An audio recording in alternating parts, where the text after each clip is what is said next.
Some games frighten you with volume, others sink quietly into the space between breaths. Anatomy by Kitty Horrorshow belongs to the quiet kind.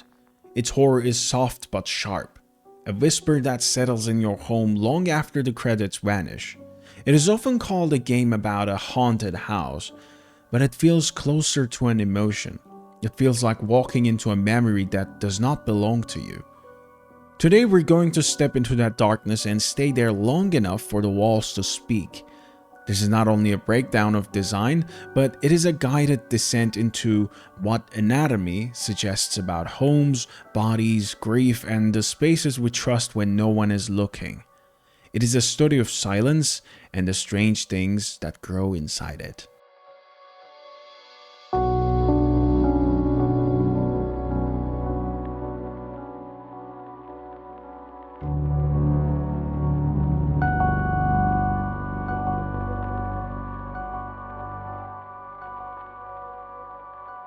Anatomy begins inside a house so normal, it almost feels wrong.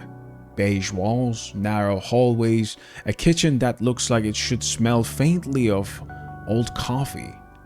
The lighting is soft and dim. It feels like a place that once held warmth but now only holds exhaustion. There's nothing dramatic in these first steps. No threat, no mystery, only rooms that feel like they were abandoned on a Tuesday afternoon and never recovered.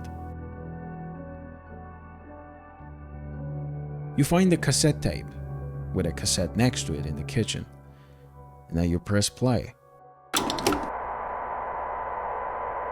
In the psychology of the modern civilized human being, it is difficult to overstate the significance of the house. Since as early as the Neolithic era, humankind has defined itself by its buildings. Buildings for worship, buildings for socializing, buildings for protection, even buildings for the commemoration of the dead. But of all the structures that mankind has invented for itself, there is little doubt that the house is that which it relies upon most completely for its continued survival. A calm voice begins to speak about houses. The voice sounds careful and detached, almost rehearsed. It explains a theory. A home can be understood like a body. Rooms become organs. Hallways become veins, light becomes breath. The comparison feels odd, but the voice delivers it with such quiet authority that you begin to consider it seriously. You start to feel watched, even in the earliest minutes. This is the first subtle shift. Not fear, but recognition, as if the walls were waiting for you to return to them after a very long time apart. The true weight of anatomy does not come from visuals, it comes from sound. There's no music guiding you, only the slow pulse of electricity in the background, only the soft click of the tape recorder, only silence that stretches long enough to feel uncomfortable. Silence in anatomy has a texture. It feels thick, almost warm, like a breath held for too long. When a new tape begins, the static roars softly beneath the voice, and the voice itself sounds as if it has traveled far to reach you.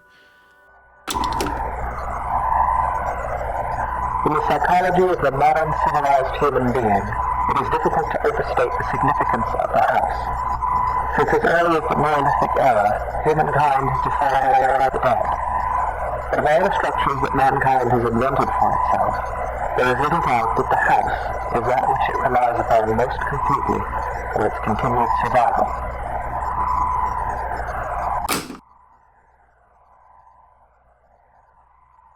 The imperfections in the recording give the sense of an old memory trying to resurface. The more you listen, the more it feels like the house responds in small ways. A flicker of a texture, a shift of a shadow, a sense that the air has moved without your permission.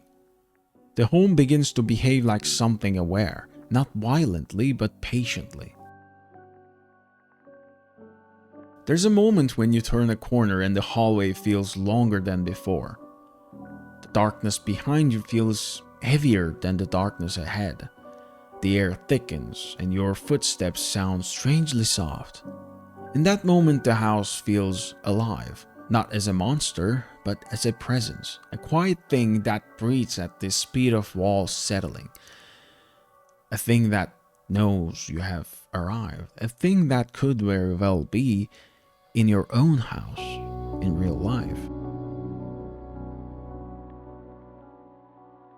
What makes Anatomy unsettling is how little it changes. Most horror games transform their environments dramatically. Anatomy moves one detail at a time. A door that stood open now sits shut. A faint stain appears on a carpet. The light in the living room flickers at a tired rhythm. You begin to wonder if you simply forgot what the house looked like earlier. The home encourages doubt, not terror, but doubt. This is also where the game begins to reflect the player. The house feels like a mirror held in darkness. If you enter with fear in your chest, the rooms feel hostile.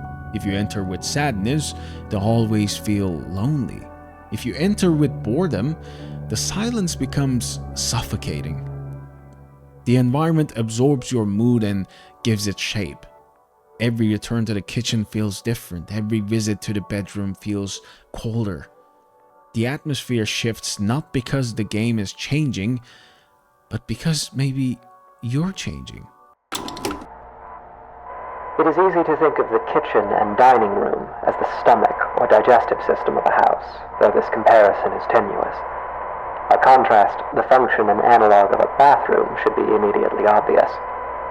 The hallways and corridors of a house are its veins, providing circulation coursing throughout its frame. A staircase bears more than a passing resemblance, both physically and symbolically, to a spine.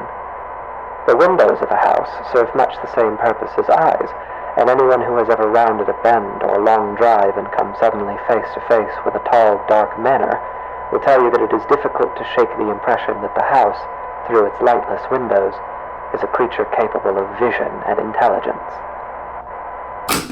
As you collect more tapes, the voice shifts. It starts with neutral explanation, but as the game moves forward, the tone begins to fray. The tapes talk about the home with language that grows hungrier, more emotional, more desperate. It becomes clear that the narrator is not only studying the house, but it's also confessing to it. The line between observation and longing becomes thin. This is where the emotional undercurrent begins to deepen. The house starts to feel like a place that once held someone close, but no longer knows how to exist without them. This introduces a new interpretation. The house behaves like something grieving. Rooms glitch and buckle as if sagging under emotional weight. Walls buzz like nerves under pressure. The home feels like a body mourning its own emptiness. Anatomy never tells you what happened here. It does not need to. That's not important. You just feel that something happened here. Eventually, the house stops pretending everything is fine. The geometry fractures. Walls tear in subtle but unmistakable ways. The environment becomes unstable, twitching and stuttering like a tired mind struggling to stay coherent. You move through rooms that feel wrong.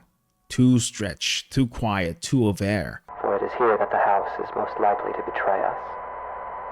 It is here that we place ourselves most at the house's mercy and spend each night hoping that it will not bite down.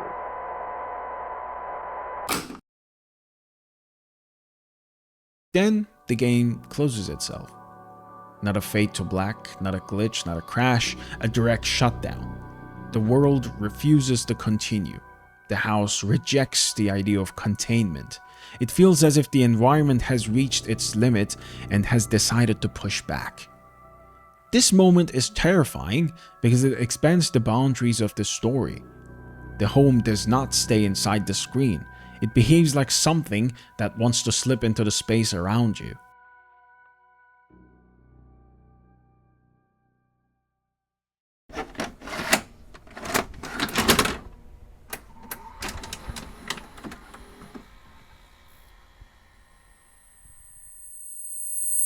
When you restart the game for the first time, the house feels different. Not visually, but emotionally. The silence has weight. The shadows seem deeper. The walls feel attentive. as if the home remembers how you moved through it last time. You begin to sense a kind of relationship forming, a strange one-sided attachment. You're no longer exploring an environment, but you're returning to someone. You know where the cassettes are, or where they might be if they're somewhere in the house. The house waits in the dark for your footsteps. It feels familiar, maybe too familiar. This is where anatomy becomes quietly terrifying. The home behaves like a parasocial presence. It knows you, it listens, it catalogs your choices. Every loop reinforces the idea that the house values your attention, even if it does not understand it quite. The horror is not that the house wants to harm you, but the horror is that the house wants you to stay. I'm trying to sleep. The teeth continue growing on me until there's nothing left of me but teeth and gums and sinew. The basement is dark.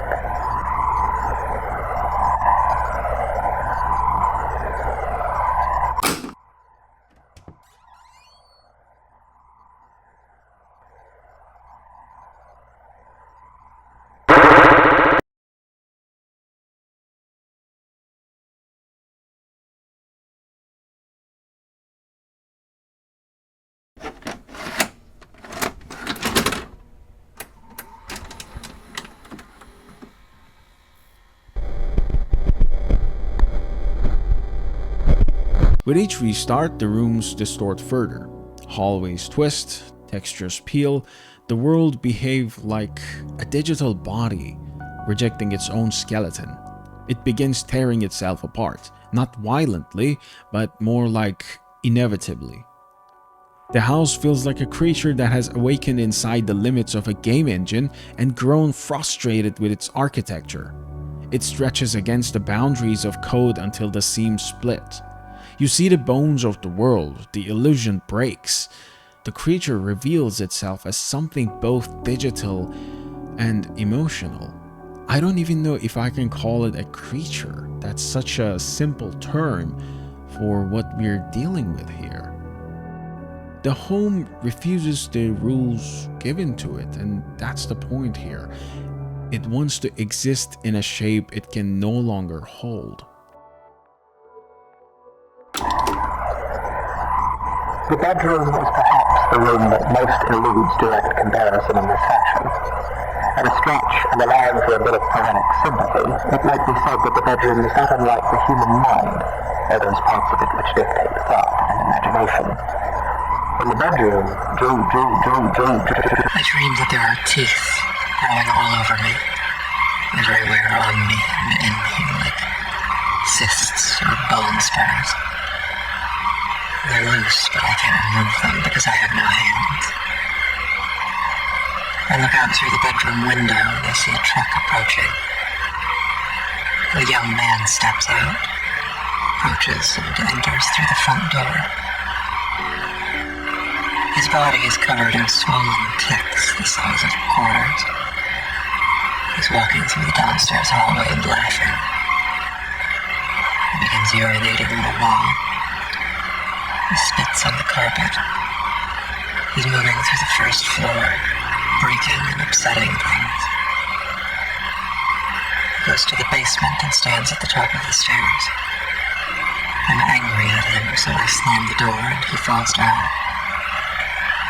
I can feel his bones snapping. The ticks are bursting, oozing old black blood everywhere. I can feel him being ground up, dissolved and torn, splitting and shredding. Listen closely to the tapes. Beneath the calm tone, there's a hesitation, a tremble. The static hides cracks in the narrator's composure. The voice pauses in places that feel personal, as if each sentence must be forced out through a locked throat. These are not instructions, they're confessions whispered through a dying machine. By now, the house feels like an organism in a state of collapse. Yet there's something soft beneath the horror, something mournful. The game begins to feel like a story about memory, about the way a home absorbs every breath, every argument, every moment of joy and sorrow, and then sits in silence waiting for someone to return. The house is not angry. It is lonely. It remembers warmth. It remembers footsteps. It remembers laughter that no longer echoes through its rooms. This gives Anatomy a rare emotional weight. The environment is frightening because it is grieving. It is a place that has lost its purpose and is trying desperately to recreate the presence of life. The house becomes a body that has forgotten how to live without you.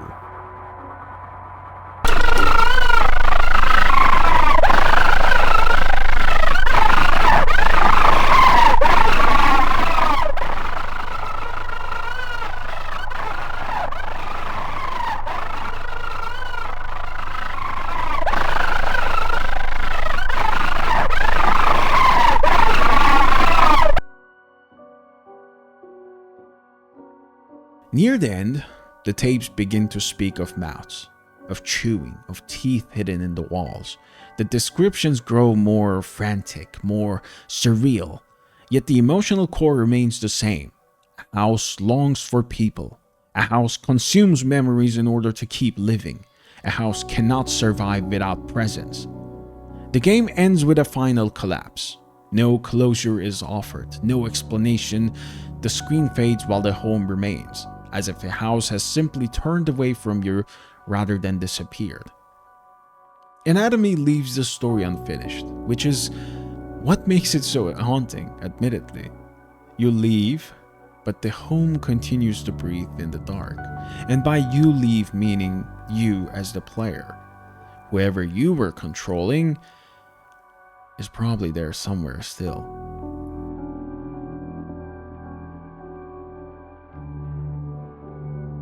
There's always one room in Anatomy that lingers after the game closes. This could be a different room for each person.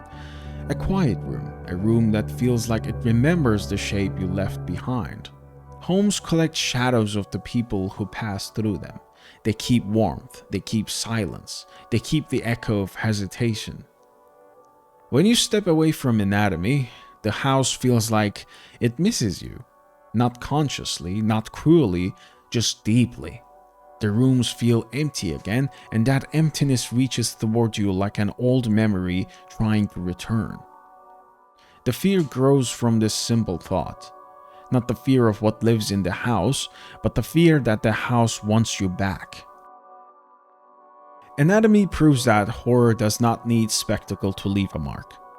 It needs patience. It needs silence. It needs a place that feels familiar until it slowly stops feeling familiar at all. It is a story about homes and bodies and the memories we leave behind. A story about the quiet hunger of spaces that wait for us when we're gone. A story about grief that has settled into walls like dust. If you choose to play it, even after I pretty much spoiled the entire thing, which I think you still should play it because it's a good experience in general. It's a unique game. It's one of my favorite horror games, not just indie, but just one of my favorite horror games. If you choose to play it, which I strongly recommend you to, walk through its rooms with care. Listen to what the silence tries to tell you, and maybe see if it's gonna have an effect on you and your own house and how you look into its doors. And remember that homes are never as still as they seem. Thank you for watching, and I will see you on the next one.